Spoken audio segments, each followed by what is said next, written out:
자, 2001년도에 미국의 맨하탄에 테러를 인해 가지고 무역센터가 무너진 것을 여러분들이 보셨을 거예요. 네. 참 놀라운 시대의 비극을 우리는 만나게 되고 매스컴을 통해서 보았어요. 그런데 그 사건 이후에 뉴스워크지라고 하는 그 신문의 기사에 보면 주목을 받았던 몇 사람을 취재하는 가운데 두 사람이 그곳에 소개가 되고 있어요. 네. 어떤 신문에 소개된다고 하는 것은 그분의 어떤 삶과 많은 사람들한테 공감을 형성하며 귀감이 되기 때문에 나오지 않았겠어요. 그래서 그 신문의 내용을 보면 그 중에서 펜실베니아 상공을 나르던 유나이더 93편 비행기 조종사 그 안에 남편이 죽은 지 10일 만에 영웅이 되었어요. 남편이 죽은 지 10일 만인데 영웅이 된 거야.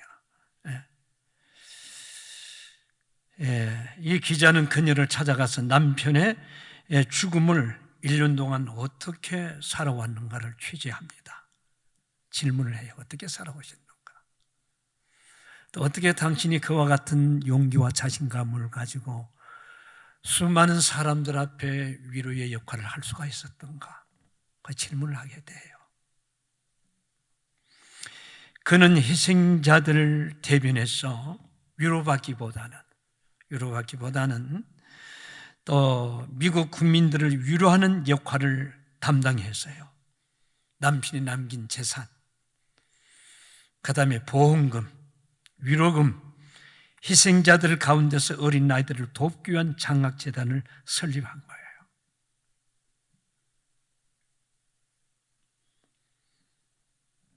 그리고 그녀는 테러 사건 이후에 미국인을 정신적인 지주 역할을 감당하는 지도자로 부상하게 됩니다.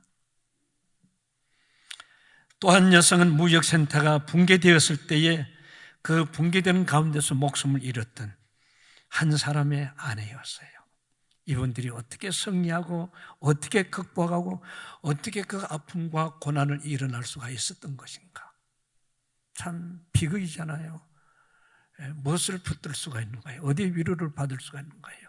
그런데 그 지경 가운데서 어떻게 일어날 수가 있었던가? 승리할 수 있었던가? 그건 바로 두 사람은 함께 만났어요.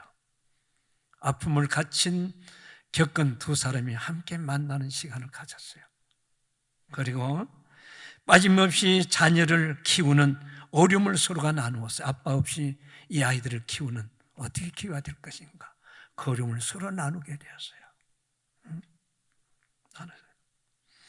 그리고 고비마다 다가오는 슬픔과 아픔을 나누면서 함께 울고 함께 웃고 함께 기도하는 만남이 이 어려움을 버틸 수 있었다는 말씀을 하셨어요. 자, 왜 제가 오늘 서론 이 말씀을 하시는가? 우리가 함께 읽었던 전도서의 본문이 바로 그와 같은 의미가 담겨져 있는 기록이에요. 자, 9절 말씀을 보면 이렇게 시작이 됩니다. 두 사람이 한 사람보다 나으면 저희가 수감으로 좋은 상을 얻을 것이요. 12절 말씀에 한 사람이면 패하거니와 두 사람이면 능히 맞설 수가 있나니 그리고 삼겹줄은 끊어지지 아니하느니라. 자, 이 본문의 초점은 우리가 서로에게 필요한 이유를 우리에게 교훈하고 있어요. 너하고 나하고는 원수가 아니에요. 적대관계가 아니에요. 당신과 나와 필요한 이유가 무엇인가를 이 본문은 얘기하고 있는 거야. 인생의 길에서 홀로 걸어가는 길이 아니라 두 사람이 여러분 그 이상의 사람들이 함께 걸어가야 될 이유, 도대체 이유가 무엇인가? 첫 번째는 다시 일어서기 위함이라고 얘기하는 거야. 다시 일어서기 위해서. 우리가 인생의 길을 걸어가다 보면 누구나 예외 없이 넘어지는 순간을 경험했고 또 경험하고 있는 거예요. 어린 나이가 태어나면서 그냥 커서 걸어가는 아이들은 없는 거 아닐까요?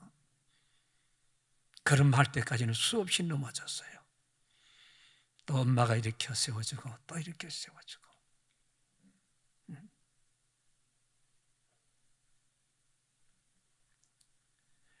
우리가 태어나서 넘어지지 않고 걸어오신 분이 어디 있나요? 어느 누가도 넘어지지 않고 계속 걸어오신 분은 아무도 없다는 것. 문제는 넘어지느냐 안 넘어지느냐가 아니에요. 문제는 넘어진 자리에서 일어나 빨리 일어설 수가 있느냐 하는 거예요. 오늘 많은 사람들 넘어진 자리에서 일어나지 못하는 사람들을 볼 수가 있어요. 본문 10절에 혹시 그들이 넘어지면 하나가 그 동물을 붙들어 일으키리니와 넘어져서 일으킬 자가 없는 자는 화가 있으리라. 화가 있으리라. 이 말씀은 일으키는 자들 곁에 두고 살아가는 사람은 역설적으로 행복한 사람이란 얘기가 아닐까요? 누가 행복한 사람인가요? 내가 비록 넘어졌지만은 내 옆에 누군가가 나를 일으켜 세워주는 그 사람은 행복한 사람이다. 특별히 전도서 기자는 신앙의 사람으로서 신앙의 공동체 안에서 교제의 중요성을 강조하는 의미에서 우리에게 이 말씀을 주신 거예요. 교회가 교회에 존재하는 이유가 무엇인가요? 교회가 여러분 교회로서 존재하는 중요한 이유 가운데 하나가 바로 코이오니요.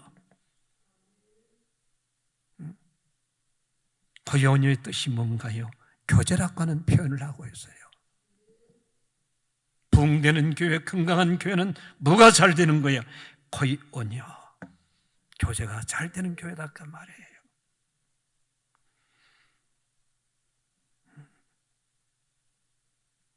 이 말은 실제 코이오는 친교 이상의 의미를 가집니다. 그들의 아픔 한복판에서 같이 함께 뒹굴고 함께 운다는 의미를 가지고 있는 거예요.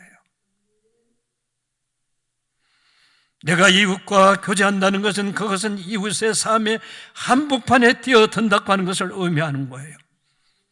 그들의 아픔과 고뇌 속에 있을 때에 그 속에 뛰어들면서 고난과 아픔을 함께 짊어지고 함께 나눈다는 그 의미를 가지고 있는 거예요. 그러므로 교회는 인생의 길을 걷다가 넘어지고 상처받은 사람들을 치료하기 위하여 부름받은 공동체라는 것을 아시나요? 교회 존재가 무엇인가요? 나 혼자 예수 잘 믿고 나 혼자 신앙생활 잘하기 위해서 그 공동체가 아니에요.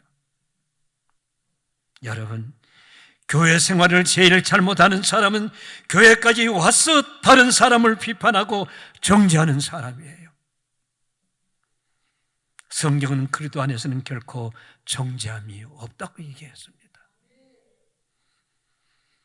그렇지 않아도 삶에 힘들어 비기워 쓰러지고 있는 그 여러분 상한 심령들을 또다시 여러분 짓밟고 정죄하는 어리석은 사람들이 우리 교회 안에는 없기를 주의 이름으로 축원합니다.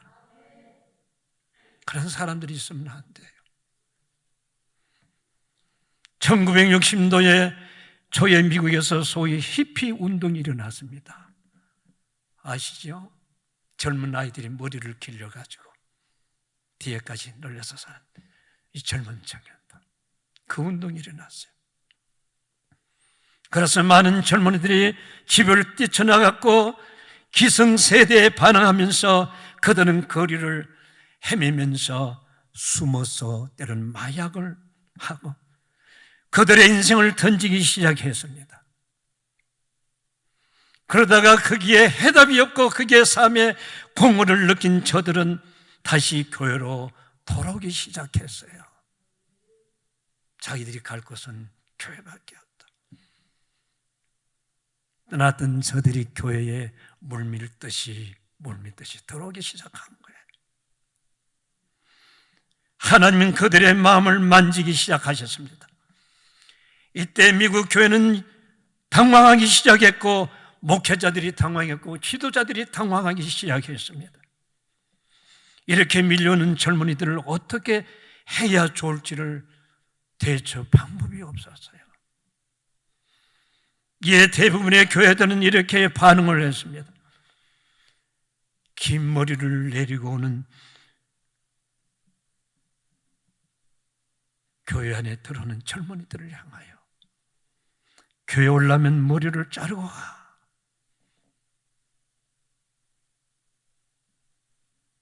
교회 오려면 옷을 단장하고 와. 새로운 옷을 입고 와. 먼저 회개하고 와. 이 젊은이들은 교회에서 냉대하기 시작한 거예요. 교회 문을 놓고 있던 젊은이들은 다시 바깥으로 뛰쳐나가 버렸습니다. 교회는 우리들을 받아주지 않는구나. 그리고 그들은 거리에 나가서 기타를 치면서 멀리는 교회 종탑을 바라보고 찬양들을 했습니다.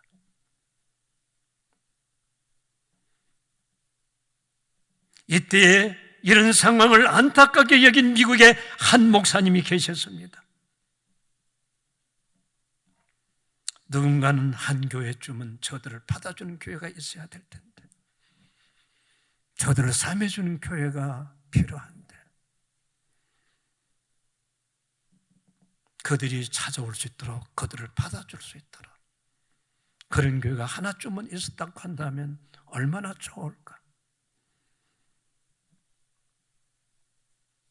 상처받은 그 모습 그대로를 받아주는 교회, 젊은이들이 상처를 비판하지 않고 받아주는 교회, 그들의 정할 수 있는 교회 꿈을 꾸다가 그는 내가 개척해야 되겠구나, 개척을 시도합니다.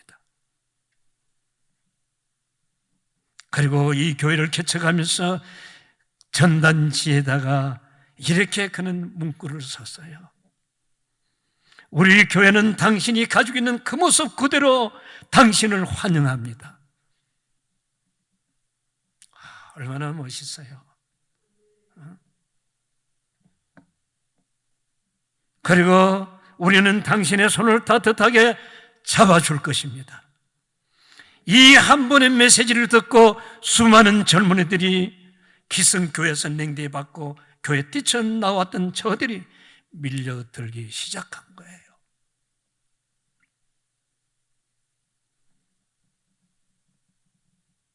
이 교회는 밀려드는 젊은이들이 감당할 수가 없어서 똑같은 철학을 가진 교회들을 하나하나 곳곳마다 세워나가기 시작했습니다. 바로 이 교회가 갈보리 처치. 담임 목사는 척서미서 강예 목사 설교사의 그분이었어요.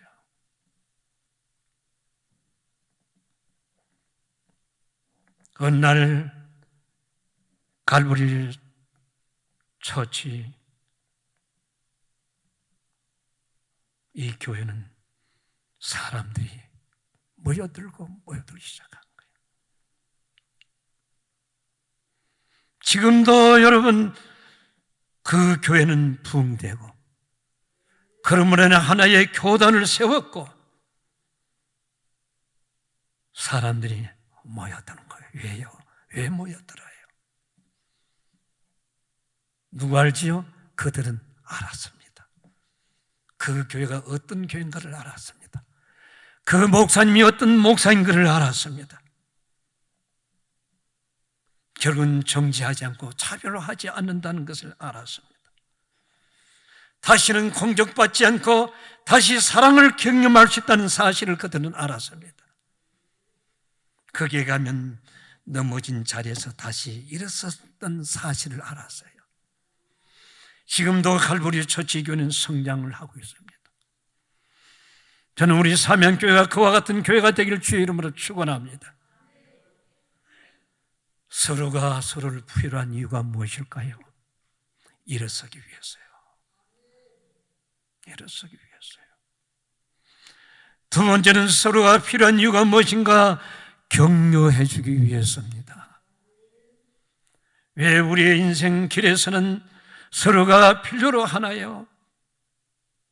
너무나 춥고 험하기 때문에 혼자의 힘으로 헤쳐나가기가 너무나 힘이 들고 비교없기 때문에 비겁다는 말이에요.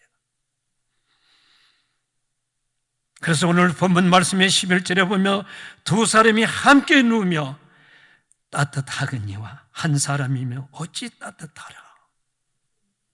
어찌 따뜻하겠는가. 이 말씀이 기록된 팔레스타인의 산악지대에 사막지대에 속하기 때문에 그래요. 사막에는 낮에는 태양빛이 내려지고 뜨거워요. 밤이 되면 얼마나 추운지 뼛속까지 애려요. 애리다는 말을 여러분 기억하시나요? 애려요. 저는 지금도 전기장판을 가지고 산도 다니고 집회를 다녀요. 왜? 지나간 세월 속에서 산 속에서 이 몸이 얼어서 애려가지고 전기장판을 깔아야 지금도 자요. 여러분, 애리다는 말 이해하시나요?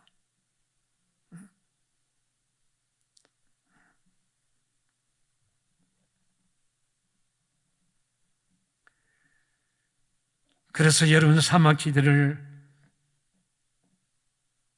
길 가는 행인들의 귀는 밤이 되면 친구를 만들어 서로 몸을 비비면서 하루를 지내야만이 추위를 잘 견딜 수가 있다고 하는 것입니다. 그래서 본문이 시작되는 여러분 9절에 한 사람보다 두 사람이 낫다고 본문을 역설하고 있습니다. 유목민들은 사막길을 무사히 건너는 중요한 방법 중 하나가 친구를 잘 선택하는 거예요. 우리 사회도 그렇지 않는가요? 물론 경우에 따라서는 혼자 가는 것도 중요할 때가 있어요. 그러나 상황에 따라 다르다 그 말이에요. 그러나 전도서 기자는 지금 보편적으로 보다 나은 삶의 길을 우리에게 강조해 주고 있는 거예요. 우리가 전도서를 읽어보면 전도서에 자주 강조되고 있는 단어가 있어요. 그 단어가 무엇인 줄 아시나요? 보다 나은 삶. 지금까지 살아온 사람보다도 앞으로 보다 나은 삶을 살아가는 방법이 무엇인가? 인생의 퀄리티가 무엇인가? 그것이 중요한 목적이 있기 때문에 그래요. 다시 본문에 시작되는 구절을 보면 한 사람보다 두 사람이 나으면 본문에 끝나는 부분을 보세요. 여러분 13절에 보다 나은 삶은 소개하고 있는데 목적 가운데서 하나입니다. 보다 나은 삶. 오늘 여러분들이 보다 나은 삶을 소망하고 있지 않은가요? 이 지겨운 세상, 내가 언제 보다 나은 삶을 살아갈 수가 있는가? 그 하나가 바로 뭐예요? 두 사람이 친구가 되어 인생의 길을 걸어간다면 서로가 격려하는 인생, 격려하면서 살아가는 인생, 든한 인생이라고 전도서는 우리에게 말해주고 있는 거예요. 왜요? 격려는 우리에게 무엇보다도 용기를 갖다 주는 것입니다. 성도 여러분, 우리는 넘어졌던 인생의 길에서 다시 일어서야 합니다. 그러나 일어서는 것으로 충분하지는 않습니다. 우리가 마땅히 가야 할 그 길을 계속 가야 되는 것입니다. 그런데 어디에서 계속 걸어가는 에너지를 공급받을 수가 있는가요? 친구를 통해서 공급받습니다. 어디에서 공급받을 수가 있는가? 바로 교회를 통해서 우리는 공급받을 수가 있습니다. 어디서 공급받을 수가 있는가요? 소그룹 모임을 통하여. 주일날 예배만이 아니라 소그룹 모임을 통해서 서로가 격려하고 위로해주고, 그곳에서 우리는 격려가 돼요. 세 번째는 우리가 서로가 필요한 이유가 무엇인가요? 함께 하기 위해서인 것입니다. 격려의 결과는 격려받는 자에게 유익한 것만이 아니라 격려하는 사람이나 격려받는 사람은 서로가 유익하다는 거 아시나요? 서로가 유익해요. 그렇습니다. 격려는 두 사람이 함께 승리자를 만들어주는 거예요. 성도 여러분, 많은 사람들한테 왕따를 당한 이유가 무엇인 줄 아시나요? 많은 사람들에게 비판을 받는 이유가 무엇인 줄 아시나요? 남을 비난하고 비판하면 자기도 비난과 비판을 받는다고 하는 거. 그걸 가르쳐서 돌려받는다 그 말이에요. 그래서 황금률에 너희가 남에게 대접을 받고자 하면 너희가 남을 대접하거라. 여러분, 남에게 존중받기를 원하시는가요? 여러분, 다른 사람께 존경해 보세요. 여러분들이 상대가 여러분들을 친절해 주기를 원한다고 한다면 상대를 친절하게 대해 보세요. 제가 국제학교를 하면서 고3 아이들과 같이 지냈어요. 그 새벽이 되면 이 아이들이 늦게까지 공부하고 일어나지를 못해. 어느 날은 과물치됐어요. 야, 몇 시인데 지금까지 자. 아이놈들이 꿈쩍하지 않은 거야. 가서 막 두드려서 깨웠어요. 그랬더니만은 부스식 하면서 일어나는데 이 속에는 편치 않는 거야. 야, 내가 잘못했구나. 그다음부터는 얘들아, 우리 일어나자. 야, 빨리 일어나야지. 늦게까지 자면 나쁜 학생이야. 빨리 일어나야 돼. 그다음부터는 얘들이 달라지는 거야. 달라지는 거야. 목사님 고마워요. 목사님 감사해요. 그들을 격려했기 때문에, 그들을 위로했기 때문에. 그렇지 않아도 피곤하고 조금만 더 자고 싶은데, 그런데 격려와 위로를 주었더니 벌떡 일어나는 거야. 우리는 지나간 30년만 하더라도 세상에서 경쟁자 바로 보는 눈이 흑백 논리가 되었습니다. 내가 너를 죽여야 나는 일어날 수가 있어. 그 지나간 세월들이었어요. 아군과 적군을 만들었어요. 나에게 당신은 쳐줘야 돼. 나에게 당신은 항복해야 돼. 내가 이기기 위해서 당신을 패배자가 돼야 돼. 그런 논리사고가 지배했던 적이 우리나라에 있었어요. 그러나 지금은 거룩한 마인드, 성경적 여러분 마인드로 리더십이 바꿔지기 시작하셨습니다. 그것이 뭔지를 함께 우리는 성장해야 돼. 이제는 대기업이 혼자 여러분 질주하는 것이 아니었어요. 서로가 돕고 있어요. 대우와 삼성과 다 지금 함께 공유하기 위해서 서로가 나누는 거예요. 이런 변화의 사고의 배후에는 스티븐 코비가 같은 기독교의 가치관을 수용한 영향력이 있었던 거예요. 당신은 패배자가 아니고 나는 승리자가 아니다. 우리는 더불어 승리해야 돼. 아멘이에요? 이것은 우리의 이웃과의 관계도 동일한 거예요. 경쟁자를 만들지 말고 협력자로 만들어 보세요. 이것은 우리의 신앙생활에도 마찬가지예요. 경쟁하는 사람이 아니라 나와 함께 더불어 좀 더 넓은 시장에서 함께 사람들의 유익을 위해서 협력자로 바라볼 수 있기를 주의 이름으로 축원합니다. 그리고 둘이 함께 손을 잡는다면 거기서는 세우는 에너지가 창출되는 것입니다. 그래서 요즘 시너지 효과라고 하지 않는가요? 그것은 바로 상승의 효과로 말하고 있습니다. 그런데 성경은 지금부터 3000년 전에 바로 상승의 효과를, 시너지 효과 증언해주고 있었던 거예요. 그것이 바로 12절 말씀이에요. 한 사람이면 패하거니와 두 사람이 맞설 수 없나니 삼겹줄은 세겹줄은 쉽게 끊어지지 아니하리라. 자, 여기서 한 사람이 패하고 두 사람 능 이긴다는 말은 우리가 이해가 되잖아요. 그런데 이해가 되지 않는 부분이 있습니다. 삼겹줄은 끊어지지 않냐. 삼겹줄은 뭔가? 보통 성경 해석학자들은 공동체 최소가 한이 두 사람 이상이에요. 그래서 두 사람이라고 쓴 것이 아니겠는가?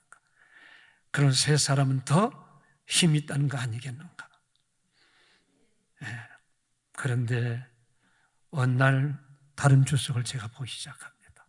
이거보다 더 정확한 주석을 우리에게 은혜가 되는 해석하는 것이 없는가? 그런데 흥미가 있는 해석이었어요. 이것을 은혜로운 해석이라고 저는 말하고 싶어요. 두 사람이 믿음으로 함께하며 하나님을 신뢰하며 두 사람이 함께하면 거기에는 누가 오신다? 주님이 오신다. 아주 표현이 잘 된 거지요. 두 사람의 마음이, 두 사람이 서로가 신뢰하면 누가 오신다? 하나님이, 예수님이 오신다. 아, 바로 이거구나. 이거구나. 주님과 두 사람이 그러면 삼겹줄이 되고 결코 여러분 끊어지지 않는다. 이해가 되시나요? 저는 이것이 바로 성경적이라고 생각을 합니다. 왜요? 마태복음 18장 20절에 두세 사람이 내 이름으로 모인 곳에, 두세 사람이 내 이름으로 모인 곳에, 나를 신뢰하고 나를 존경하고 나를 기억하고 모이는 그 자리에 누가 있다? 나도 그들 중에 있느니라. 오늘 우리 사명교회 여러분들이 마음이 하나가 되고 그 하나님을 신뢰한다고 하면 이곳에 누가 오시나요? 주님이 오시는 거예요. 여러분들의 가정도 마찬가지예요.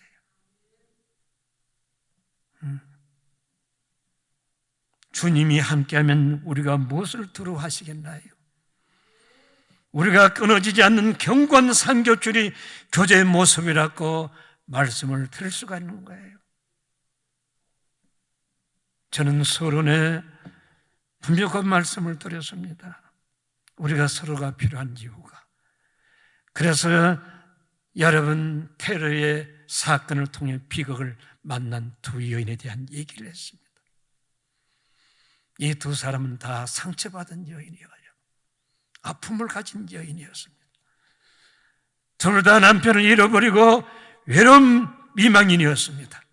세상적으로 말하면 둘 다 여름 패배자가 되어야 마땅한 사람들이었습니다. 이 사람들이 슬픔을 딛고 일어설 수 있는 용기가 어디 있었는가요? 둘은 함께 하기로 했다는 거. 함께 하기로 했어요. 일주일에 한 번씩 정기적인 여러분 만나기로 했고, 함께 식사를 나누고, 함께 여러분 공문을 거닐고, 그리고 함께 교제하며 신앙의 깊이와 이해를 시작하고 나가기 시작했고, 함께 서로가 손과 손을 잡고 기도하며 교제가 이루어졌습니다. 그들은 고통과 아픔을 극복했던 가장 중요한 원인은 첫째는 그녀가 출석했던 교회였다고 하는 것. 교우들의 사랑과 기도를 힘입고 마음의 상처가 치료되었다고 하는 것. 그는 간증을 하면서 이렇게 말했습니다. 제가 행복한 삶을 사는 것이 마땅한 것이 아니라 나는 죄인이었고 죄 때문에 하나님이 저주와 심판을 받는 것이 마땅했습니다.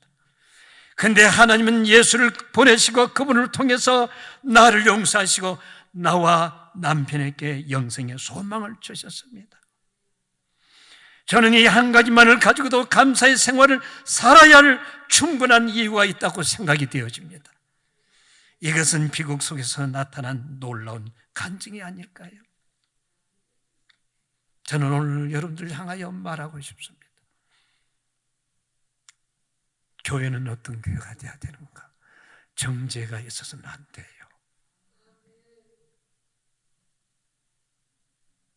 그들은 그렇지 않아도 사회에서 상처를 받고 추위에 떨고 있는 사람들이에요.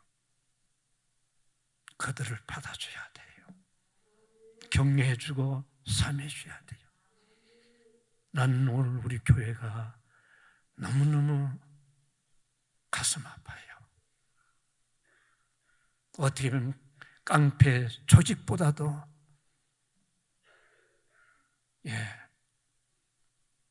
그한 교회다. 깡패 조직들은 여러분 굉장히 그분들은 세워주고 돕고 자기 대신 유치장에 들어가시면 그 가족을 먹여 살려요. 조폭세가 그래. 그러니까 그들은 의리를 가지는 거예요. 저는 우리 교회가 정말로 어떤 교회가 되었으면 정죄가 있어서는 안 돼요. 비판해서 안 돼요. 수고에 세워줘야 돼요. 오늘 우리 교육자들이 보니까 많이 나가요. 어떤 분은 참 수고하신 분이 있어요. 정말로 수고하셨어요. 말하지 않더라도 할 거예요. 다 수고하셨어요. 우리 이민영 목사도 수고하셨고, 여러분 그들을 알아주셔야 돼요. 그분들이 가는 사역 현장에 더 하나님 앞에 인정받을 수 있도록 기도해 줘야 돼요. 그리고 우리 교회는 연세 드신 분들을 잘 섬겨야 돼요. 연세 드신 분들을 세우지 않냐며 그들은 이 교회를 떠나게 돼요. 히피족들이 교회를 떠나는 것처럼 왜 오늘은 교회가 많아? 그분들을 보다듬어 줘야 되고 그들의 수고를 인정해 줘야 되고 그들의 아픔을 같이 여러분 나눠야 되고 그것이 바로 교회 공동체 존재 목적이라고 하는 것. 넘어지고 실패하고 그들의 삶을 같이 나누고 기도하고 위로하고 일어서는 용기를 주는 것. 우리 사명교회가 그런 교회가 될 수 있기를 주 이름으로 축복합니다. 당신이 있기 때문에 내가 있다는 것. 그렇잖아요. 수고한 분들이 있기 때문에 여러분들이 이 아름다운 곳에서 예배를 드리는 거예요. 기억하셔야 돼요.